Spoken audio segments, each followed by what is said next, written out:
Hi everybody and welcome to the Scott Show. We are here and live. Not as often as we have been, but I am live today to give you guys the Wednesday Night War. This is week number 4. NXT is up 2-1 because the first week it was NXT, second week it was AEW, and third week it was NXT. So I am going to go through the events of last night. I'm doing this on a Thursday morning. So I will go through the events of last night, give you guys a little details, and let you know who won. But if you guys watched the show, you probably would have seen who won based on the final part, and I'm kind of giving it away saying that. But it was a great night for wrestling altogether. Big time shout out to all the people involved. The good, the bad, and the ugly, I guess. So, we are going to go to NXT first.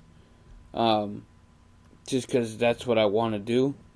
I do got to give a little bit of a heads up that the World Women's Championship, Tag Team Championship, will be defended next week on NXT.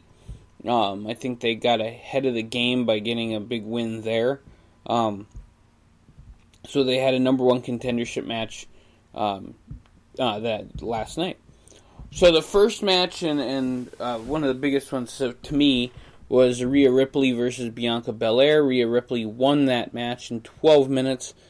She just looked dynamite out there. I mean, she is the future of women's wrestling.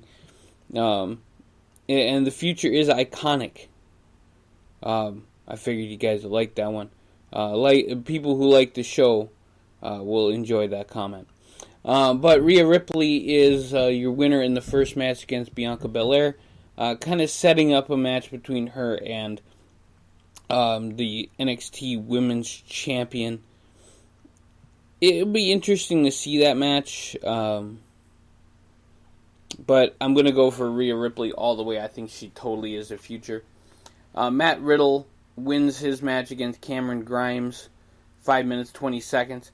Man, Riddle is so damn good at wrestling. I mean, he could sell like a crazy person.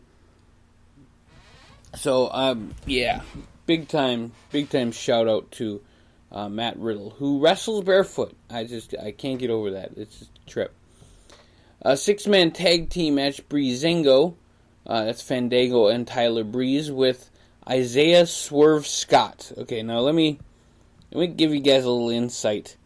That is really Shane Swerve Strickland, who was way out there as far as being a great wrestler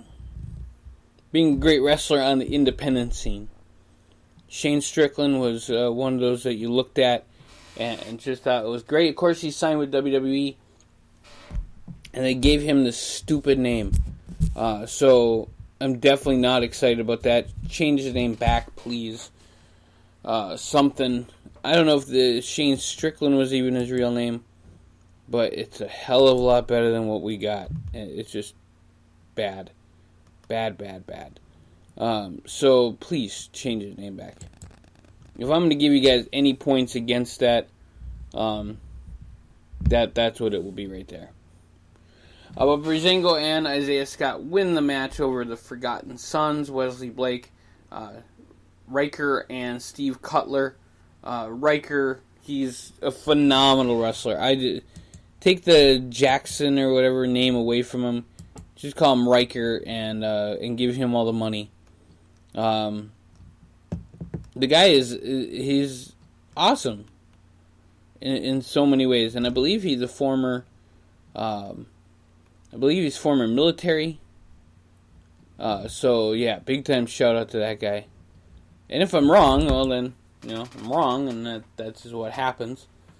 Kind of looking it up here. Amazing dude, though. I mean, just quite an awesome dude. Let's see what I can find out. Really super quick here. Here on thescottshow.com, we like to go with all the good details that we can on different people. Of course, he was Gunner in, I think, TNA. And he did serve in the Iraq War as a machine gunner. That's why he got the name. And he also reached the rank of Lance Corporal. So, yeah, I want to give this guy, a big-time shout-out. And just all the love in the world because he's such a cool dude. Yeah, so there you go. That's my little insight to that show. Angel Garza gets a win over Jack Gallagher, however you say it. Kind of a forgetful match to me. It was what it was. Yeah. Dakota Kai and Tegan Nox win the number one contendership match and do get to face off against the Kabuki Warriors next week on NXT. I'm really glad that they're doing that, bringing the Women's Championship match over. However, it should have been the Iconics. Just saying. They should have won in Sydney this week. It is what it is. Roderick Strong defeats Dominic. He defeats Keith Lee and Dominic Dijakovic. That's quite a hard sell there. I guess if they want to keep the Undisputed Era relevant and have all the titles on them, that's cool. It is what it is. Went 14 minutes. Keith Lee is a phenomenal wrestler. So, yeah, big time shout out to all three guys involved. I mean, it was a great main event. However, after the main event, you had the Undisputed Era out there beating up Keith Lee and Dijakovic. And then Tommaso Ciampa came out, and then Johnny Gargano came out, and then Finn Balor came out.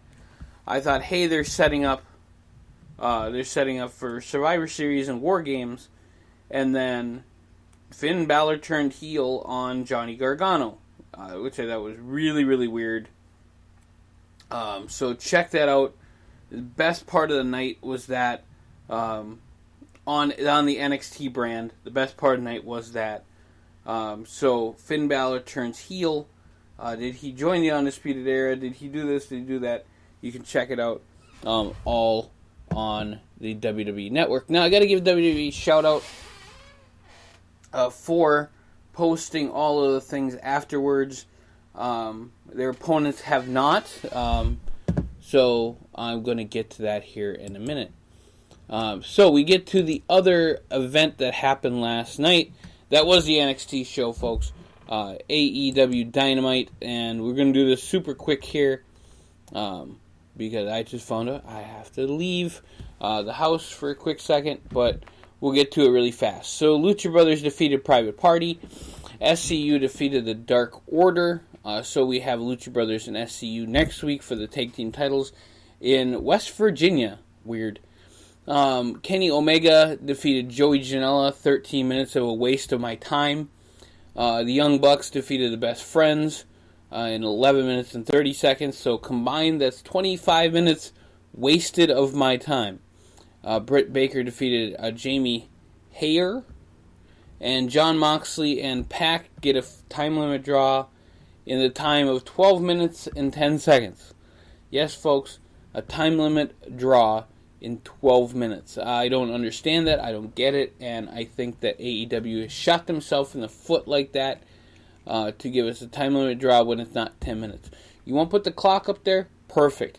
You want to do the NXT or the TNA thing, Impact thing when they were on Fox?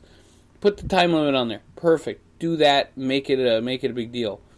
But Moxley and Pac, 12 minutes, 10 seconds, time limit draw. Weirdest time limit draw in the world. I do have to give a shout out to the whole 4-on-4 between the Inner Circle and Cody, Dustin, MJF, and DDP. Biggest reason I'm giving this a shout out is they used MJF's scarf, and Jericho said, "What idiot wears a scarf?" Of course, he's famous for that. And the ending to that was great. Cody used the scarf of MJF, slammed to the glass, which if Goldberg would have done that, he would have not torn his freaking arm off. And it was great. So I want to give a shout out to that. But NXT wins with the Finn Balor thing, with the women's tag team titles coming to the event, with Matt Riddle, with Rhea Ripley. They totally win. NXT up 3-1. And I just want to say shame on putting, B grade or C grade wrestlers like the Best Friends, the Young Bucks, and Joey Janela on TV. And TNT, you are shamed for that. Just terrible stuff, and you guys should be just ashamed of what you've done to the sport of professional wrestling. So I move on to next week, and we'll see you guys here very soon on the ScottShow.com.